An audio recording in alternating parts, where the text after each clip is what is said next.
Hi, everyone. Welcome to our rounds for March 2024. We have today with us Dr. Linda Bishop and Dr. Scott Marshall from FYI Doctors here in Parry Sound. Dr. Bishop graduated from the University of Waterloo with an honors Bachelor of Science and then pursued her optometry degree at UW, where she met Dr. Marshall. They started their practice 29 years ago here in Parry Sound, which is Dr. Bishop's hometown. They enjoy doing things outdoors, family, friends, and raising their two kids. And Dr. Marshall graduated from Western University with a Bachelor of Science in Chemistry and then pursued his optometry degree. I'll turn it over. They'll take questions at the end, or you can put them in the chat as well. Thanks.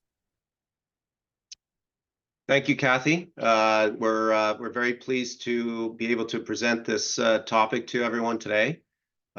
We understand that eye emergencies and red eye situations are a pretty topical thing to talk about because of our nature of being in a cottage community and having so many people come to emerge with situations like this. So we're very happy to be able to share that with you. We'd like to thank the West Parry Sound Health Center and Kathy Hamer for inviting us to speak today.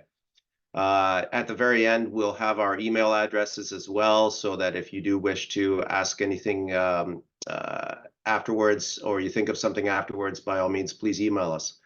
I'm going to begin the talk today. We have quite a number of slides, and then Dr. Bishop is going to finish the second half.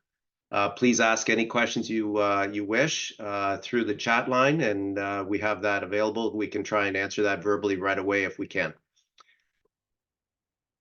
So we just want to let everyone know that we have no conflicts of interest with any of the content that's being presented today, be it with any of the drug companies that we mention, or the medications, or any treatments that are mentioned. So a little bit of a review of what we're going to look at. We will briefly touch on anatomy, danger signs with urgent eye issues, possible pearls that you can take home about what things are really helpful and important when examining a person's eye, redness or injection, and current antibiotics and treatments. We'll break that down into non-vision threatening conditions with a red eye, vision threatening issues, and a few important emergencies that don't necessarily present with a red eye, but you may wind up seeing in your exam room, and we'll touch on how to deal with that if you can. And also, we do want to give you lots of pearls on when to send things out. So this is just a simple screen about the anatomy of the eye. Obviously, there's a lot of different situations. There are a lot of different areas of the eye that we look at. And in our private practice, we examine everything that you see here to the best of our ability. We have a number of things that we can do to see the macula, the optic nerve, the retina, the choroid, which is the layer behind the retina, of course, the vitreous, the lens, the conjunctiva, the anterior chamber, iris, cornea, and even the external features of the eye, like the lids, the extraocular muscles, and so on. So in a red eye, the things that you want to key on most, the danger signs that you want to be thinking about every time someone comes in, is obviously a decrease in their acuity, the level of pain that they're experiencing with the eye, and we like to grade that pain from a 0 to a 10 to get a good sense of it. How much of a flush or injection does the conjunctiva have? Is it segmented? Is it out towards the peripheral parts of the eye? Is it more concentrated towards the center of the eye? The pupils, of course, are important to judge any asymmetry. The direct and consensual reactions are very useful. If you shine a pen light on the eye and you're trying to get a little bit of a reflex, of course, the uniformity of that is important because it tells you quite a bit about the surface of the cornea. So any irregularity of that is important. Any areas that you feel that have a white object or white spot on the cornea, of course, means that there's some form of infiltrate, be it infectious or non-infectious. Photophobia, if a person is very, very light sensitive, then of course that's a very helpful tool or helpful clue in trying to diagnose, and a history of trauma. So history is super important when it comes to triaging red eyes or eye emergencies. We find that it really does lead you down to a much more concentrated differential. And as I say, pain is a very useful tool when it comes to eyes, especially even pain with movement or just pain in general, pain with photophobia as well. Using medications, whether the person's been using anything or has any type of reactions, be it systemic reactions or allergies, and just listening. Communication is just a very important hallmark of being a practitioner, as I'm sure you all know.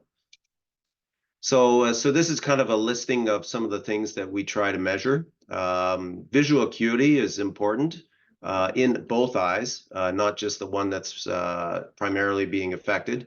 And we try our best to compare corrected acuity, though obviously unaided acuities are helpful too.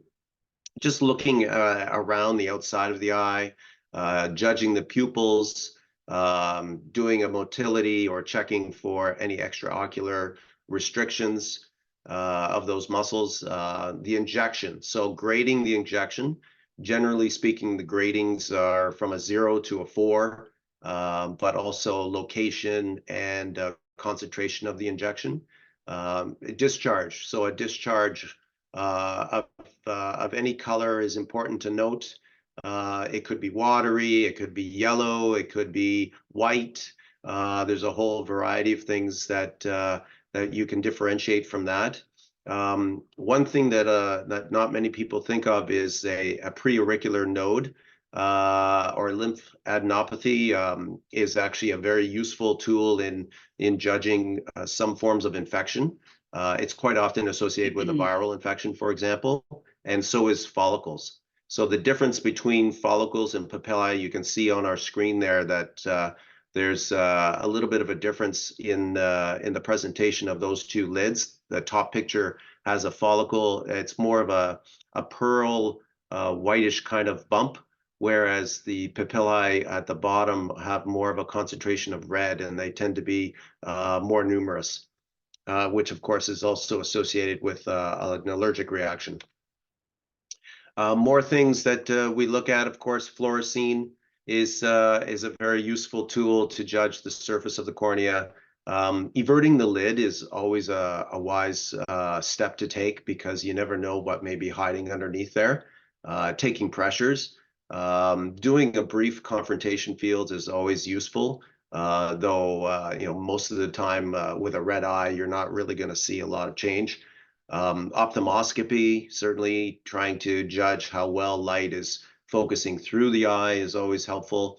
If necessary, lab and radiology and then consultation with either your ophthalmologist on call or us. Certainly, we can always give you a good feedback as well. There's just general, pearls with infection control around the eye. Obviously, if there is a chemical injury of sorts, then irrigation is necessary, as you all know. And comparing the eyes is a very, very useful pearl. Looking at the other eye sometimes can tell you quite a bit about either a chronic condition the person may be experiencing or something acute. And iritis is certainly one thing that tends to happen either on its own or in conjunction with something else. So talking about redness or injection. I'm going to go over a few of the details here of the different types of injection. These two pictures are showing you a little bit of a difference when it comes to more of a conjunctival injection that's concentrated towards the peripheral parts of the eye. And ciliary injection is more of a concentrated redness towards the limbus and the cornea border. And that can actually really help you with differentiation. Abrasions, foreign bodies, iritis, acute glaucoma all tend to present in that format. So right away with the pattern of that redness can really lead you into a much better diagnosis based on just how much redness you're seeing, but also the way that it presents and the pattern that it presents. A segment of injection, well, that's, obviously maybe not quite as serious, but of course, we still want to try and figure this out and give a person a good diagnosis. So episcleritis is a possibility. There can be a nodular episcleritis where a small form of fat can form and fluid can form under the conjunctival surface. It can also be smooth. There are diagnostic testing that can be useful with episcleritis. For example, adrenergic drops can help differential diagnose that. A pinguecula is sometimes something that will get irritated and inflamed. The pingueculitis is quite common, especially for those that are outside a great deal or have wind or dust or something that may have been getting into their eye. And that'll create a segmental injection. A foreign body, certainly one that's right at the limbus or right inside the cornea adjacent to the redness is going to give you that same pattern. Marginal keratitis. And flectinular keratoconjunctivitis is another one that's commonly going to give this pattern. So other redness histories, we're going to touch on these actually a little bit later as well, but I'm sure everyone has seen a subconch hemorrhage, and certainly that's a fairly benign situation, but it's still something that we want to try and diagnose and rule out any possible injury to the eye or any other damage that may be happening within the eye. Usually it's more of a surface story. Hyphema, rarely is that something you'll see, but obviously it is a pretty important finding and can really help a person if you do see a hyphema to take the necessary steps for that. Dr. Bishop's actually going to touch on some of those steps later on. Some additional signs that or things that we want to look at that are more dangerous or more urgent. Obviously, any chemical burn, double vision, sudden or acute. Double vision, I'd like to mention briefly. It can come in a couple of different ways. Initially, what we want to differentiate is the double vision monocular or binocular. Binocular double vision is obviously more of a EOM story and certainly could be acute from another reason, but some people will complain of monocular double vision, and monocular double vision could be health related in a lot of respects, but it also could be optical. It could be someone's just starting to notice astigmatism in one eye, and it creates a kind of an overlapping of their focus. So that's thankfully a much safer thing to have than having a double vision that's binocular. Lid droop, obviously a sudden ptosis of the upper lid is something to make note of. Halos, which of course leads us to possibly looking at the cornea. Is there edema or swelling that could be suddenly occurring? Is it related to glaucoma or a sudden rise in pressure? Flashes, floaters, of course, lead us more towards worrying about the retina and worrying about the more posterior aspects of the eye.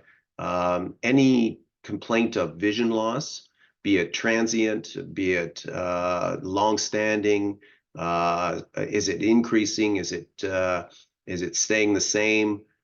These are all really important signs, and certainly loss of vision without pain is one that should red flag everyone to look a little further and see what's going on all the way through the eye. And then the trauma as well. The picture that you see here is a nice classic one of somebody who accidentally scratched their eye or rubbed their eye with a curling iron. So that can be a pretty important step to look for. Hypopyon hopefully is not something that you're going to fall upon too often, but again, it's a pretty important and serious thing to see, and hopefully it's something that you can triage pretty quickly, because it means that there are quite a number of inflammatory cells that have collected in the anterior chamber. Likely it's due to an infectious source. Obviously, this picture is a pretty bad one. We like these funny pictures that show the worst case scenario, but this person has an infectious ulcer directly in the middle, which is a pretty classic sign of a corneal ulcer that needs to be triaged immediately. But these things do create hypopyon, and that's when you know that you really have to up your game and try and get that fixed. So non-vision threatening red eyes, there's a few little simple ones here that we'd like to touch on. Obviously, just a simple, more basic kind of conjunctivitis. I'm going to touch on styes and chalazions, which is a little bit more of a longer, repeatable type of stye or hordeolum, blepharitis, and conjunctival foreign bodies.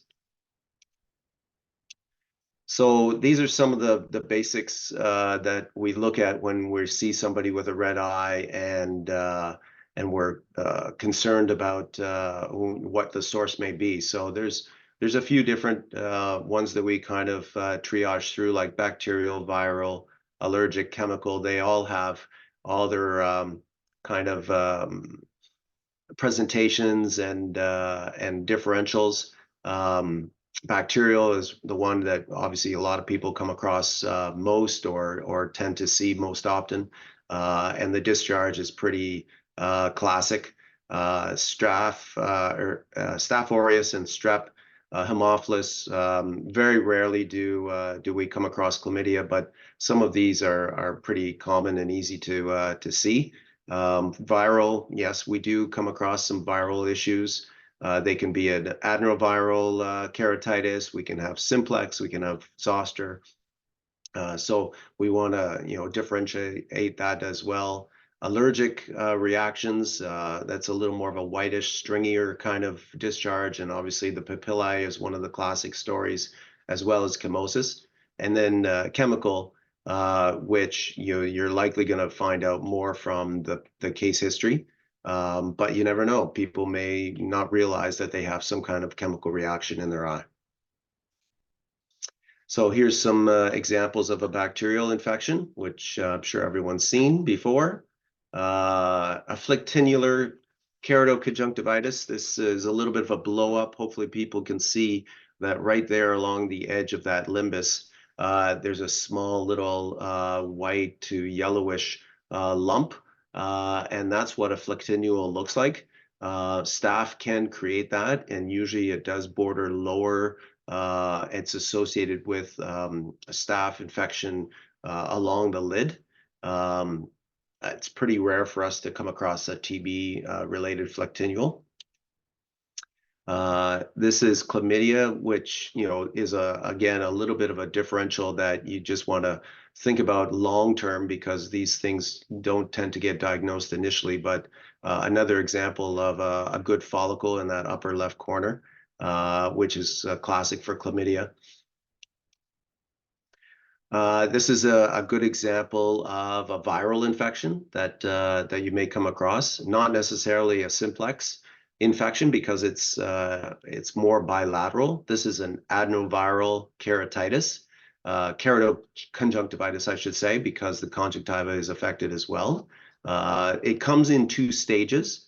The first stage is on the left, where the person has this really red, angry look to both eyes, and very uncomfortable. And then after a while, that will tend to fade a little bit. And then afterwards, as you see on the right, these very, very small little infiltrates will form just below the epithelium of the cornea. They do stain. Typically, they stain to a 1-to-1 ratio, so there's no seepage of the fluorescein underneath the epithelium, so it stays roughly the same size as the opacity you see. But these can linger for months. So an adenoviral keratitis is certainly something to be aware of. Here's some examples of an allergic conjunctivitis. Love that beefy red lid on the upper left. All the papillae that you can see on the right photo as well as the bottom photo. Obviously, itch is a pretty primary symptom for this. But flipping that lid is a really useful step to take when checking this. Chemosis, I'm sure that you guys have probably seen more chemical burn stories in the ER than we would necessarily see in our practice, but the chemosis from a chemical burn is pretty distinct, and a blanching of the conjunctiva, which is obvious on that left picture. The differentiation between acid and basic solutions, or an acid burn versus a base solution burn, is an important note. So hopefully the case history can help you learn that. Acids have a tendency to burn themselves out gradually. You would still obviously be irrigating this as much as possible, but a basic chemical burn, a basic solution chemical burn, will not stop damaging the tissue. So it's an even more crucial thing to irrigate and try to eliminate as much as possible with your Morgan lens. So the acid one, thankfully, will kind of stop itself, but obviously there's still some damage that can be done. Bacterial cultures. So culturing is obviously something that doesn't come across as frequent when it comes to treating people, because people are in your chair, they want to get better right away. Waiting on a culture sometimes isn't going to really change your treatment schedule or treatment regimen. So we don't expect that people would culture very often, unless they are still kind of puzzled by what's happening. So if the treatment doesn't seem to be working, or if this is something that's been coming back more and more. Obviously, a severe purulent type of bacterial infection, certainly culturing it is probably a wise idea. In fact, it should be a wise idea for you to think of, because it could be a pretty significant bacteria. The one that we tend to worry about most is Pseudomonas. So knowing right away that that's possibly present can really fine-tune your treatment. And obviously you could also just rely more so on an ophthalmologist for that, because they're going to be more experienced with Pseudomonas, but still knowing right away would be a big help. Chlamydia, again, not harping on this one too much, but if something is lasting for more than 2 or 3 weeks and there's follicles, we have to be a little bit more aware of that too. Some antibiotics that we want to touch on. Some are older, some are newer. Often a lot of these are being used on a regular basis. In the aminoglycoside category, gentamicin and neomycin are really not, status or state of care right now. So tobramycin is often a good go-to. And so I'm sure a lot of people have used Tobradex or Tobrex, the brand names, but certainly these can be used generically too. Erythromycin is a fantastic option as well if you're looking at lid issues or something that's more of a peripheral eye problem. And we all know that polysporin is now available OTC.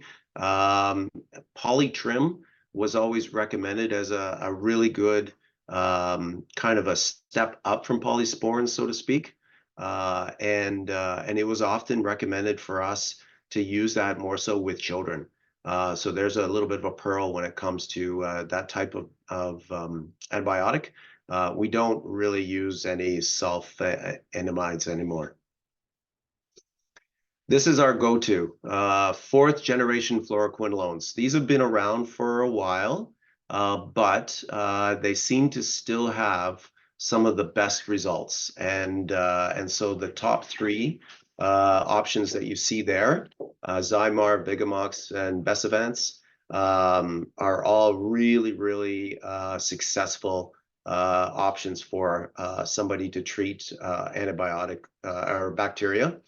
The resistance incidence is low. They really shorten the infection and treatment.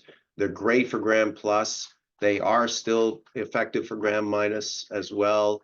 They're permeable, they're soluble. They're really, really good to use. These are the older versions, and I'm sure that everyone has some experience with these, but when it comes to a topical option, we don't normally see or use Ocuflox or Siloxane very much. And then levofloxacin is maybe just kind of like a go-to down the road for ulcers and other things like that, but not really used often in topical form anymore. So when making that decision for a fluoroquinolone, obviously we base this a lot on resistance concern, but also on medical standards and literature. So, using literature that looks at these things is always your best bet. And I'm sure that everyone has had experience with them as well. And that's good to trust as well. Steroids. So this is sometimes a pretty hot topic or popular topic to go over because steroids are a little dicey sometimes to use. You don't really want to be too aggressive with them because they can have a lot of side effects. We almost never prescribe them by themselves. Herpes simplex obviously can be exacerbated or it can be unduly affected by using a steroid, and it can explode a little bit on you. Bacterial infections may prolong a little bit with a steroid. Wound healing is another issue that occasionally can happen with a steroid as well. The classic side effects that everyone worries about certainly is IOP pressure spikes and a form of cataract.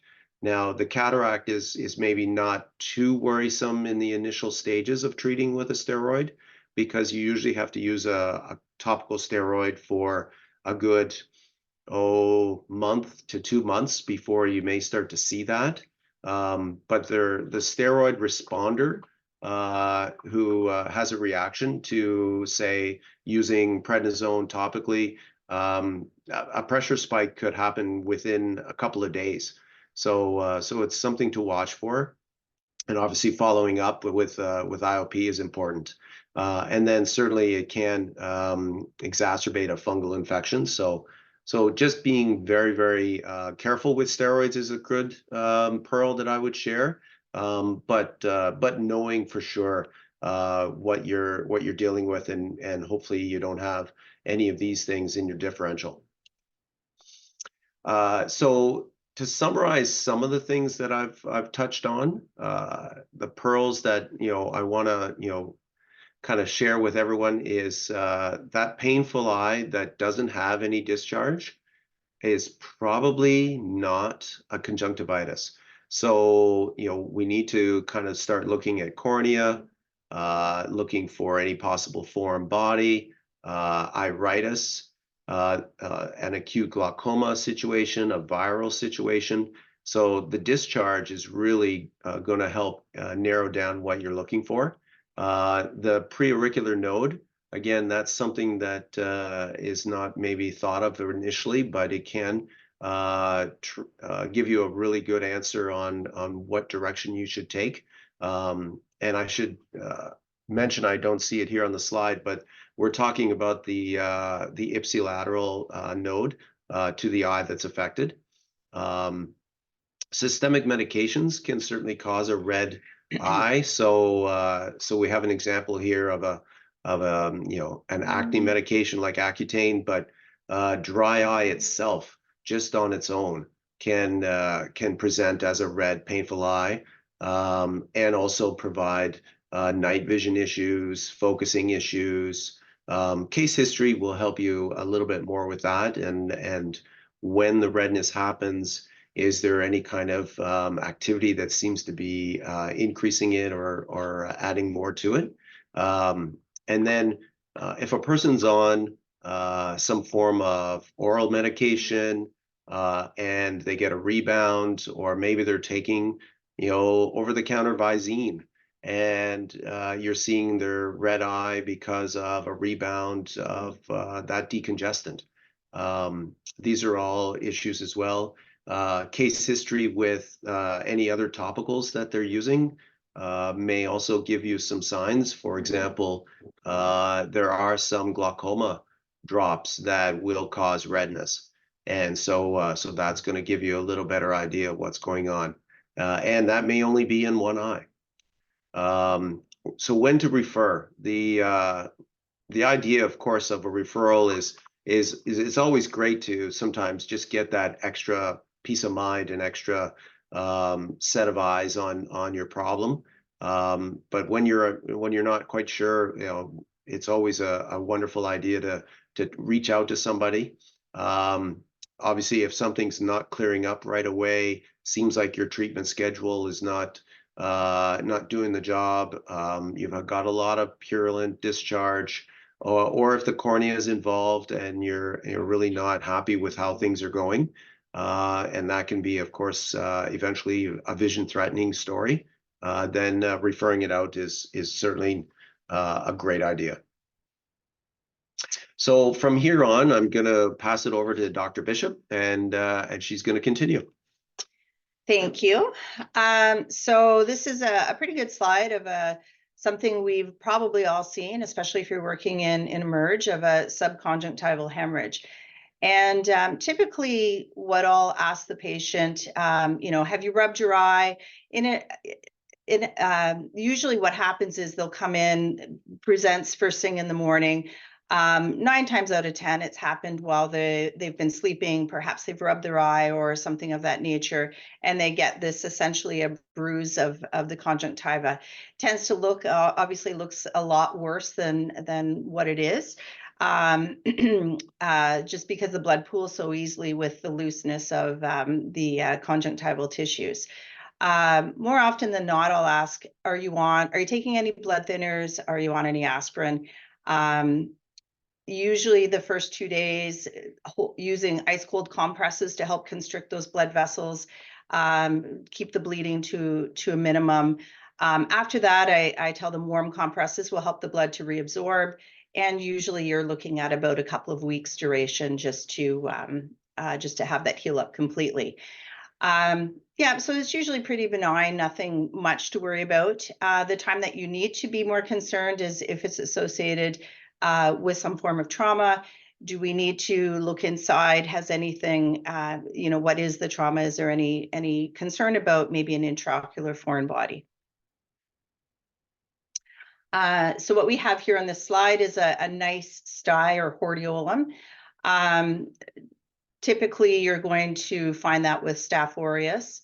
I like to have patients just use warm compresses, trying to get it every couple of hours if it's significant. And I wouldn't necessarily say I put them on pain medication for that. There is some question whether, you know, if they have a associated blepharitis, putting them on maybe an erythromycin ointment might be a good idea, just to try to keep that area more sterile. And whether or not we need to consider systemic antibiotics if this is not, if it's not draining in a timely manner. So this is one thing that we want to be able to rule out. Do they have a cellulitis? And you also want to differentiate orbocellulitis, your lid cellulitis, whether or not the patient has rosacea as well. And one of the things to consider if you are treating a sty or hordeolum is it recurrent? If it's recurrent, are you missing a basal or squamous cell carcinoma? So try not to get caught with that, because a lot of the times they may appear similar in appearance. When to refer if you're not getting resolution in what you think should be a timely fashion, 1 week or so. Well, if you have that suspicion of orbital cellulitis, does the patient have fever? Is their vision being affected? Is their motility restricted? This is a nice slide of a chalasian. And again, using warm compresses. You might even want to do a little bit of lid massage. A lot of times these will be sort of have a pea-like consistency to them. So massaging it to just try to break it up. You can have steroid injections done in this if it's not resolving with the warm compresses. The only problem with that is that there is an association of maybe depigmentation in the site of the injection. So probably best use as a last resort. Again, you want to rule out if the patient has rosacea. If there is recurrence, are you missing that it could possibly be a basal or squamous cell carcinoma? We have, certainly you could consider systemic antibiotics, doxycycline or augmentin.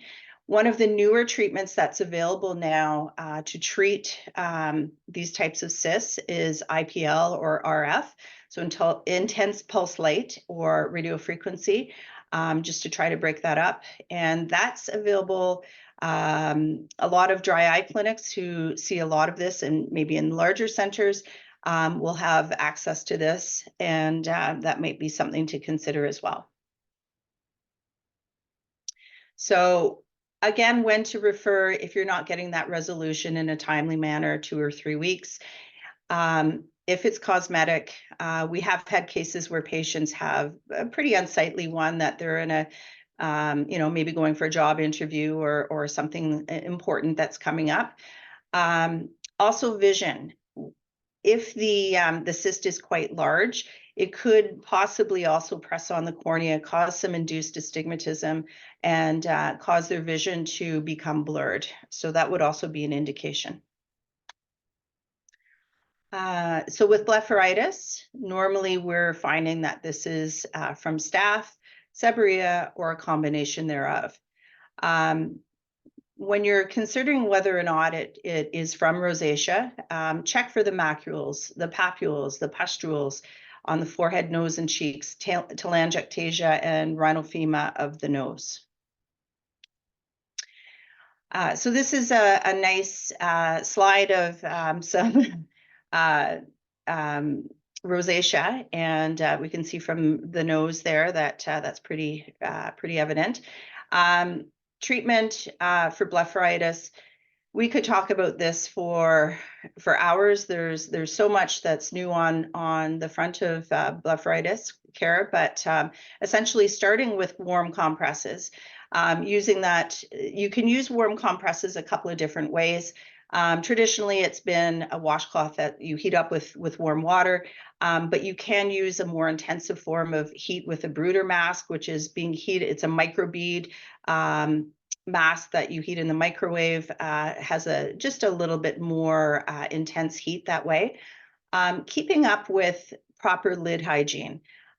So lid and lash wipes, Blephacline, hypochlorous spray, Sustain wipes, tea tree oil as well. Now, with regards to baby shampoo, typically in the past that may have been recommended for blepharitis. We're not so keen on that anymore because the baby shampoo lid scrubs will essentially remove all oils and possibly maybe overtreat the area. So using topical antibiotic, again, an antibiotic steroid, systemic antibiotic, the rosacea medications that you use could certainly also be helpful. And again, we get down to dryness, which we're looking at non-preservative artificial tears being very helpful. You're not getting the toxicity that you would from a preserved artificial tear. Omega-3s, helpful for a whole host of things, but certainly with lacrimal production, with helping to prevent blepharitis, chalazions, that sort of thing. A good quality omega-3 is recommended, and about 2,000 milligrams a day. Again, looking at LipiFlow, IPL, RF, those are all good, but more properly, I guess, referred to dry eye clinics. So what we have here is a slide of, we've got some crabs on the lashes here. And I haven't come across this, to be honest, but I'm sure that it's possible. Using jeweler's forceps just for mechanical removal is usually all that's needed. And then having a bland ophthalmic ointment just to more or less suffocate the little critters. Something also to consider if they've got it on their lashes, obviously we want to look at whether other involved body parts need treatment and whether there's any partners that may need treatment as well, and to rule out any other STDs.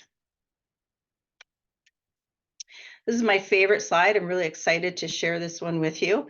So this is kind of all the buzz. I don't ever remember learning about this when I was in school, but it seems to be quite common now. Demodex, and it's essentially a mite that lives at the base of your lashes. If you are noticing with slit lamp that a patient has collarettes at the base of their lashes, inevitably they have a Demodex mite.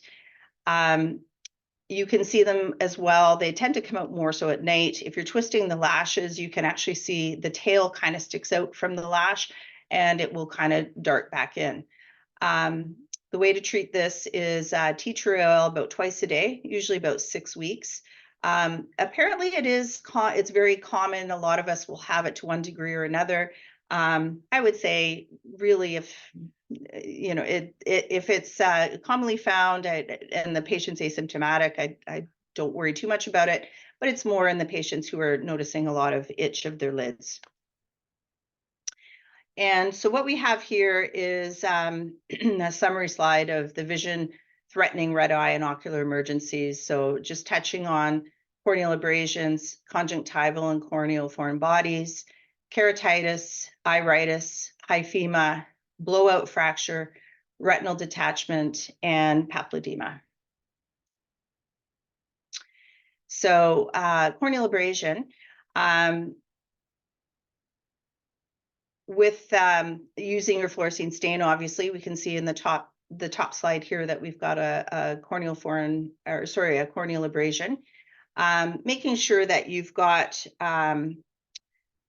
that if this abrasion is caused from a fingernail or vegetative matter, that you're using proper antibiotic for that. Drops versus ointment, a lot of times that'll just be preference of the practitioner on what's better for the patient. With regards to ointments, they do tend to blur the vision, so probably better used at bedtime when their clarity of vision is not a concern. You may want to use an NSAID with this as well for pain, whether it be maybe about 3 days or so. That would be helpful. One of the other considerations as well, just to touch on pressure patch or bandage contact lens. We're not huge fans of pressure patching, particularly if the patient is a contact lens wearer. It can create sort of a warm, moist environment for bacteria to flourish. So a lot of times, as long as the patient's not in too much pain, trying to avoid pressure patching. On the flip side of that, if you have a sizable corneal abrasion, going to a bandage contact lens can really help with that patient's pain management. And that's certainly something that we're very, very happy to assist with. It also gives us an opportunity to monitor to make sure this is getting better and not worse. And also the bandage contact lens needs to be changed daily. Not something we expect you to have in the emerge department here at the hospital. Cycloplegics as well, I want to touch on that. That's going to help with pain management and also help to avoid any synechia from the iris on the anterior lens capsule. Yes, so things to consider when you have a corneal abrasion. You want to make sure you've got your proper gram-negative coverage, particularly in contact lens wearers. We don't want to get Pseudomonas. Consider about toxic reactions for the cornea. With the bandage contact lens, again, we don't want to leave that on indefinitely, checking it after 24 hours. Is that patient healing quickly? We sort of as a guideline would like to see about 50% of the abrasion healing per day. Also, one of the other topics for consideration is topical anesthetics. It's great to be able to have that to aid in diagnosing these and to make the patient comfortable while you're doing your exam. But just making sure that they're not taking home the bottle with them, because that will inevitably, patients will abuse it and it can cause corneal melting. So times that you may want to refer if the abrasion is quite large, 3 millimeters or larger, particularly if there's a central abrasion and you're not noticing improvement in 3 days. So what we have here is actually the slide. You may be able to notice on the slide here on the top that there's a little bit of fluorescein staining and some faint tracking marks. Whenever you see this sort of vertical staining pattern, inevitably you're going to notice that there's a foreign body on the underside of the lid, just over top of it. So flipping the lid, I like to use a Q-tip, and the bottom slide here shows that foreign body. Usually pretty easy just to flick it out with a Q-tip.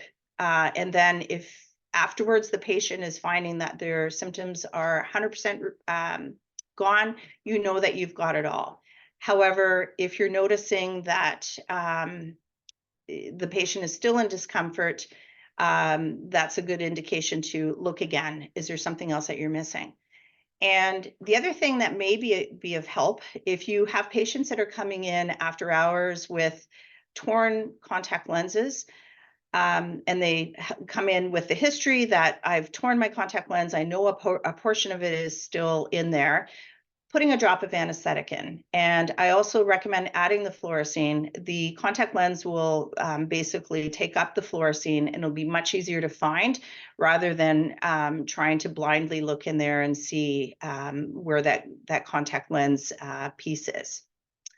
And yeah, so when to refer if you're still having persistent foreign body sensation or you just can't find what the patient is talking about. We're certainly happy to have a look at things or irrigate if need be. Okay, so you probably will find with the summer season coming up that you're getting a lot of corneal foreign bodies. We find as soon as people start whippersnippering or a lot of mechanics will have a lot of corneal foreign bodies. And certainly small, peripheral, non-metallic, superficial, non-penetrating foreign bodies. Those ones pretty safe to remove. I usually go least invasive to more invasive. So if I can put a drop of anesthetic in, take my Q-tip and just flick it away, that's usually all that I'll do. However, if it's still not coming out easily, moving up to a golf spud would also be helpful. And then the algae brush is sort of the last resort that I'll use if the foreign body is being resistant. And remember, after you've done a foreign body removal, to put them on appropriate antibiotics as well. The last thing I wanted to mention about this slide, if it's a limbal foreign body, most often we're having to refer those out. Just the reason being the drops that we are able to use in office do not give deep enough numbing. So usually better done in the ophthalmologist's office, and also if there's any bleeding, that can be controlled better in their care. Yeah, so just things to remember. Always easier to remove a corneal foreign body with a slit lamp. Remember, obviously, you want to anesthetize that eye. If there is a metal remnant, please let the patient know if MRI were to ever to be a consideration. When to refer if it's very central. Obviously, we want to be careful about central corneal foreign bodies because of the potential of scarring.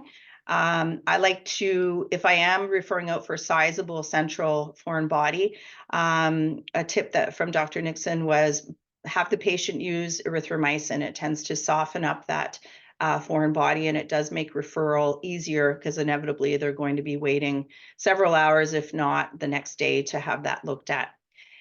If it's coming in at high velocity or penetrating, you obviously want to make sure that there's no intraocular foreign body. So this slide is just a summary or shows the different types of keratitises: bacterial, viral, acanthamoeba, and fungal. Truthfully, as soon as I suspect anything's acanthamoeba or fungal, I'm going to get that out as soon as possible. So starting keratitis, we pretty much exclusively, I would say, are using 4th generation fluoroquinolones for treatment. Being aware with contact lens patients, as I touched on before, they do tend to be more prone to Pseudomonas, and you just want to make sure that they do have the propensity for their infections to go south really quickly. So making sure that they're taken care of. Whether they need to have systemic pain medications and daily follow-up just to make sure things are getting better and not worse. So when to refer, if you're getting that large central defect, if you're getting hypopyon, that's a concern as well. If it's not bacterial, the acanthamoeba or fungal, and if the patient appears to be in severe pain. Iritis, we get this very commonly, as I'm sure you do as well in the emerge department. So inevitably, the patient's going to come in with wearing sunglasses, probably holding their eye with their hand, extreme light sensitivity, vision may be down, very watery eye. Typically there's no mucus, there's no staining. You've got this bright red ciliary injection. The pupil tends to be constricted. You'll also notice that the pressure will usually be down in the affected eye as compared to the fellow eye. Perhaps there might be some pain in the other eye. And also if you're finding cells in anterior chamber, almost always points to an iritis. Again, best way to look at this is with a slit lamp. And I always say the cells, it's like a snow globe. And once you see it, it's very easy to know that it's an iritis. Sort of like that effect where you're going to find the cells more prevalent inferiorly than superiorly, just because gravity tends to pull them down. If you have one case of iritis, the patient's never had it before, I usually don't get too worked up about it. Maybe just incidental, or perhaps it's a traumatic iritis. But if they are getting recurrent cases of iritis, they should really be referred for blood work just to rule out anything such as ankylosing spondylitis. So again, initiating treatment with steroids, with your NSAIDs, your cycloplegics, just to help with that pain and prevent anterior synechiae. You do want to make sure that you're not dealing with an acute glaucoma. Yeah, so that should give us that. Now, onto hyphema. Typically, I would be referring out a hyphema right away, and really only monitoring once the ophthalmologist considers that it's stable. But the Fox shield is in place, which is in the lower image here, to let the patient see if his or her vision is getting worse. So that's a good way of checking. Obviously, if there's more blood filling up, the vision will be dropping. You don't want to use a patch that will not allow the patient to determine if things are changing. Checking the bed rest with having the patient inclined at about 30 degrees, again, is one of the treatments as well. And considering their pressure and whether there's any sickle cell disease with the patient as well. And also with regards to aspirin and blood thinners, if that patient is only taking it prophylactically, maybe for stroke prevention, whether it would be appropriate to maybe not be on that for the time being until there's some healing. Excuse me, Dr. Bishop. Dr. Redmond's just asked a quick question. So we could probably answer that verbally for Tim.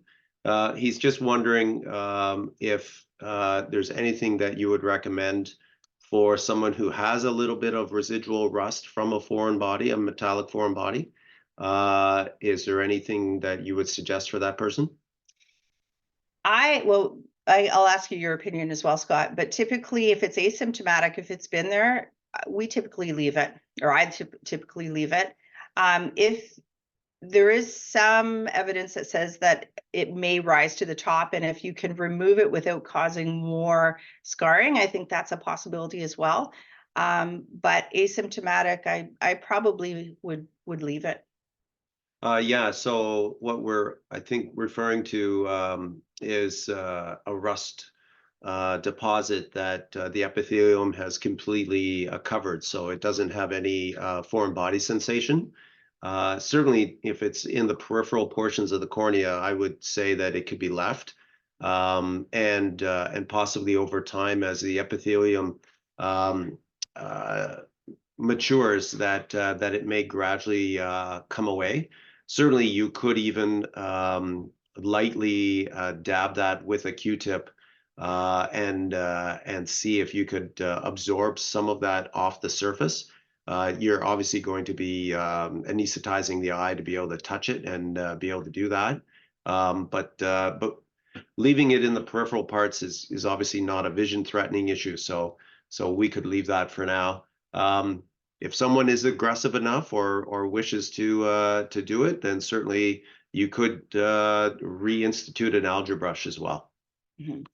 Yeah, and just a quick follow-up with the hyphema, these patients may be more prone to a secondary glaucoma as well. So referring it out, but obviously patients who've had hyphemas in the past really should continue with routine eye exams just to make sure that they continue to not have glaucoma.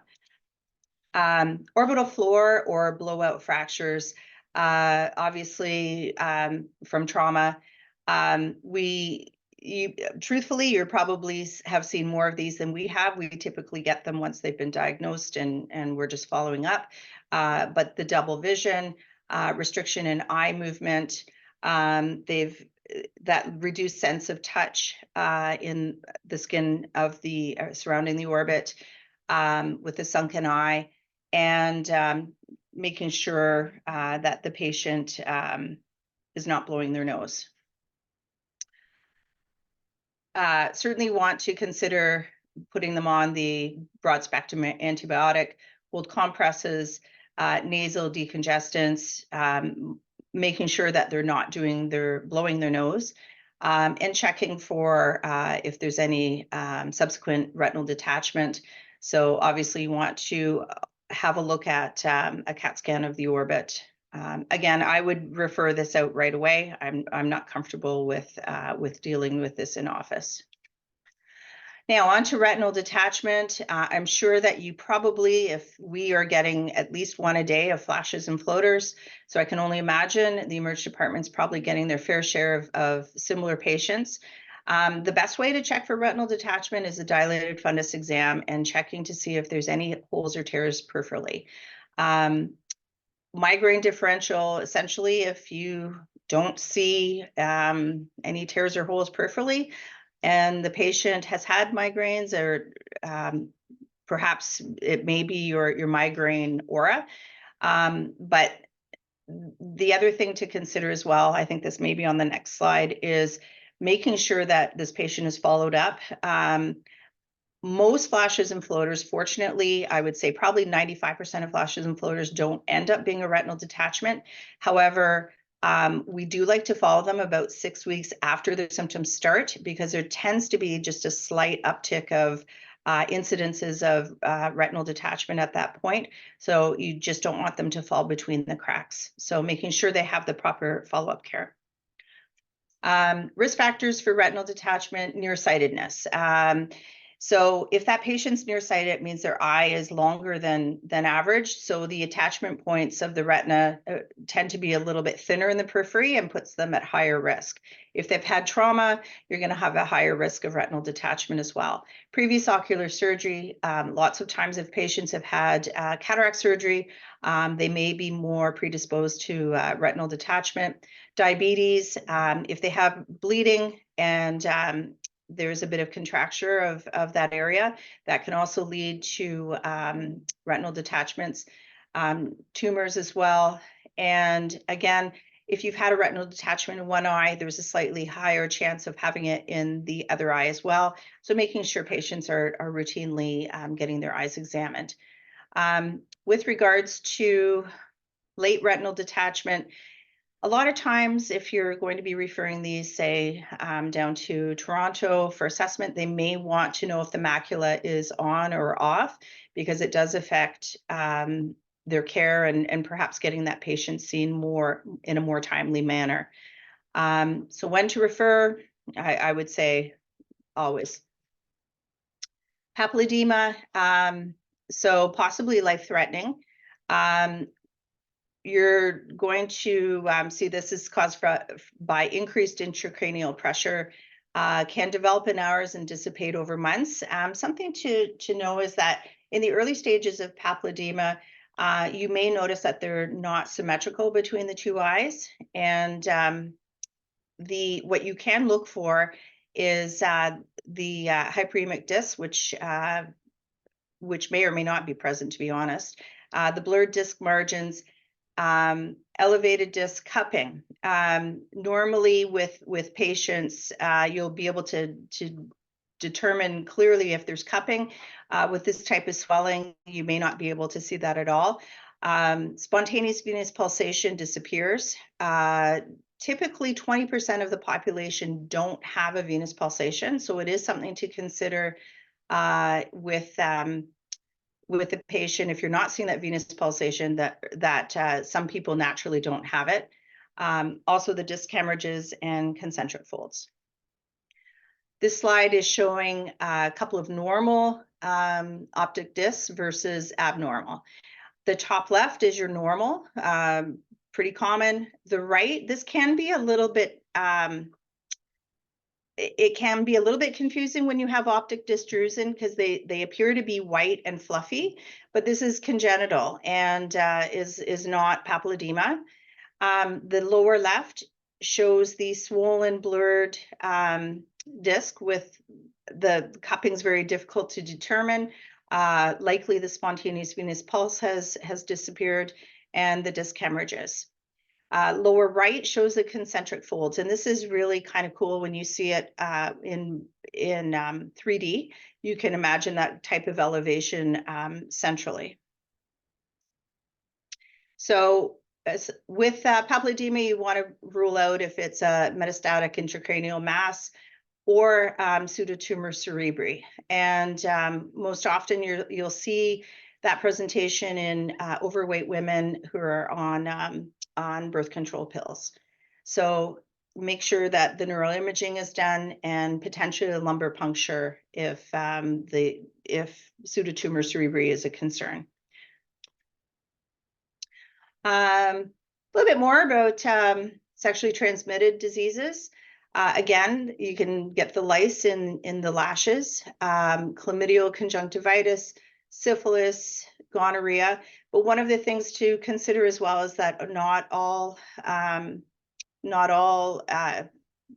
conditions are STDs.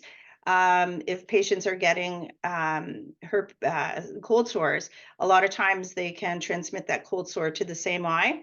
Or sorry, if they have cold sores, they can just transmit that virus to the eye with their finger. A lot of times it'll be on the same side as the cold sore. Not all cotton wool spots are HIV. Certainly we see cotton wool spots in diabetes, etc. So just wrapping things up here, things to consider when you have patients in your chair that are dealing with any of these concerns, making sure that they have a corrected visual acuity. If they have their glasses, or just ask them, do you have glasses that you routinely wear for distance before they read the chart? That way it's easier to determine if their acuity is getting better or worse. Pressures. Again, we just want to determine if pressure is going up or down, and having a baseline is very, very helpful. Making sure that steroids are being carefully prescribed and followed up if need be. Not prescribing the topical anesthetics, or making sure that the patient hasn't perhaps walked off with the bottle that was on your countertop. If you are noticing papilledema, referring that right away. Warning of signs and symptoms of retinal detachment, or referring them. We're certainly happy to see anybody with flashes and floaters. We're normally pretty open to get those seen in a timely fashion, and making sure that they come back for their 6-week their 6-week checkup. And one of the things I like to say is, when in doubt, refer it out. It's always nice to have somebody else have a look and get their opinion. And last but not least, this is my very favorite patient, who is great about wearing his protective eyewear, even when indoors. So thank you very much, and hope everyone has a great Easter. Thank you both very much, and I'll open it up in case anyone has any questions.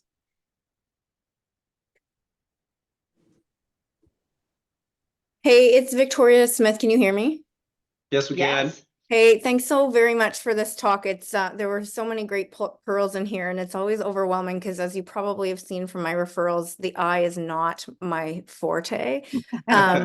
And so on that note, it's more about consults. When we're sending patients to you from the Emerge, I'm curious if there's any coverage through OHIP or the like Ontario Health in any way, or what can patients expect for a bill? Because I actually just blindly send them, and I don't know what they're to expect when they leave your office. And also, it does sound like you can send referrals from your office directly to ophthalmology, and they would see them direct from you. Is that correct as well? Yeah, that's right. So yes, our OHIP contracts have really changed over time. We just had a new one instituted in September, and so some of the basics of that is that people have access to optometry that's completely independent of their visits with physicians. It varies based on age.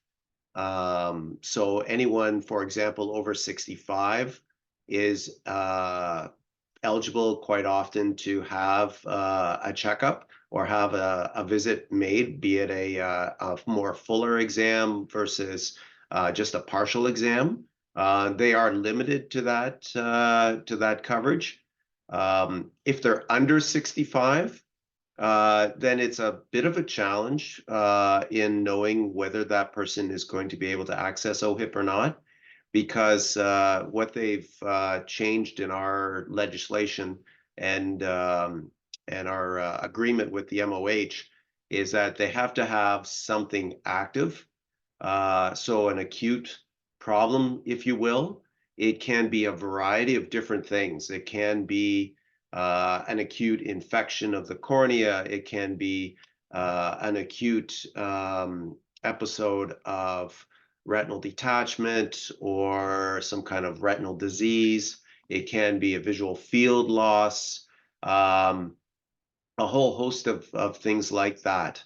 And then ongoing for our diabetics and people that have more chronic conditions like glaucoma, for example, they have continued care with us or coverage with us because of the risk of progression. So so it's great that you send everyone down. We will take anyone who you send as quickly as we can. It's wonderful to get the notes that you guys send from the ER. But based on their symptoms, it's hard to know when we formulate a diagnosis whether it's going to be covered or not. So we try to be as clear to the people as possible when they come that there may be a fee. And if you can do the same, that would be great. There's a very good chance that they'll be eligible. I guess the last thing that kind of helped us a lot in the past was that we could bill OHIP for any condition if it was referred in by a physician or nurse practitioner. That rule has been eliminated. So it's all now based on what their problem is versus whether you refer them or don't refer them. So if a person walks in off the street versus when a person goes to ER and then comes into us, it doesn't really matter, which is kind of sad because obviously if they go to you and they have a problem and you want them to be seen by an optometrist, they may not actually have OHIP. So just keep sending and we'll do our very best to make sure that everyone's treated fairly. And of course, we're obligated to use OHIP whenever it is available. We can't not use it. Yes, I think maybe to summarize as well, kids, I would say 99% of the time will be covered. Seniors will be covered after age 65, but only 2 visits per year outside of their regular eye exam. Everything else between 20 years old and 65 may or may not be covered depending on what it is, unfortunately. Okay, appreciate it. That's good to know. At least we can give them a heads up. Could we ask a question? When we have these patients who come, do you want us to send a note back, like to the family doc or to yourself and Emerge? What is the best? How do you want that handled? If you want to find out how the patient, what would you like us to do after we see the patient? I personally would love to know what you've done with them or like how ridiculous my referral was or whatever. Like any of that feedback is totally appreciated because otherwise we're not really learning from our referrals and we're sort of blindly sending them to you, no pun intended, but and not really knowing what the outcome is or not being able to learn from that. So I would love to have a note back. And we just address it? You have a mailbox that goes back to you eventually? Yeah, if you send it to whomever sent the referral and it goes back to the hospital, that we each have like mailboxes at Switchboard and we'll get them eventually. Perfect. Okay, no Good to problem. know. Yeah, John was saying that he really would like that too. So yeah, we'll definitely do that for everyone. Awesome, thanks. Oh, and here I'm guessing from what you're saying that those old forms, the request for major eye exam, those just don't exist anymore. Yeah, those were eliminated September 1st, Owen. So it's yeah, unfortunately, even when you're in your family practice or wherever, and you've got some concerns, it really is now crucial to know what their past health experience has been, obviously diabetic, non-diabetic. diabetes is kind of like a trump card. It allows coverage for no matter who it is. That's just one example, but if they come to you with a red eye, and it's something like a conjunctivitis or dry eye or something like that, then there's a good chance it's not going to be covered. Another example is flashes and floaters. Unless they actually have a retinal problem, flashes and floaters are not covered. So yeah, we still really like seeing all your patients, and we want to take care of everybody to the best of our ability. Obviously, sometimes it's a financial question, but we will do our very best to help. Thanks. No problem.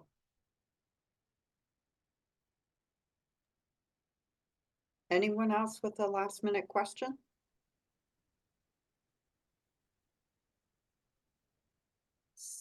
Seeing nobody unmute, I'll thank you both very much for coming and presenting.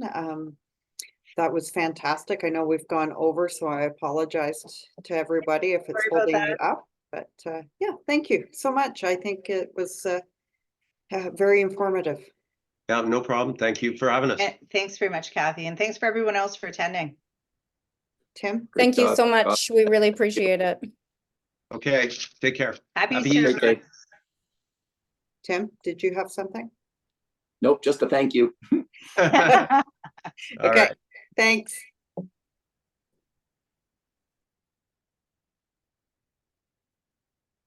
Cool. Good job.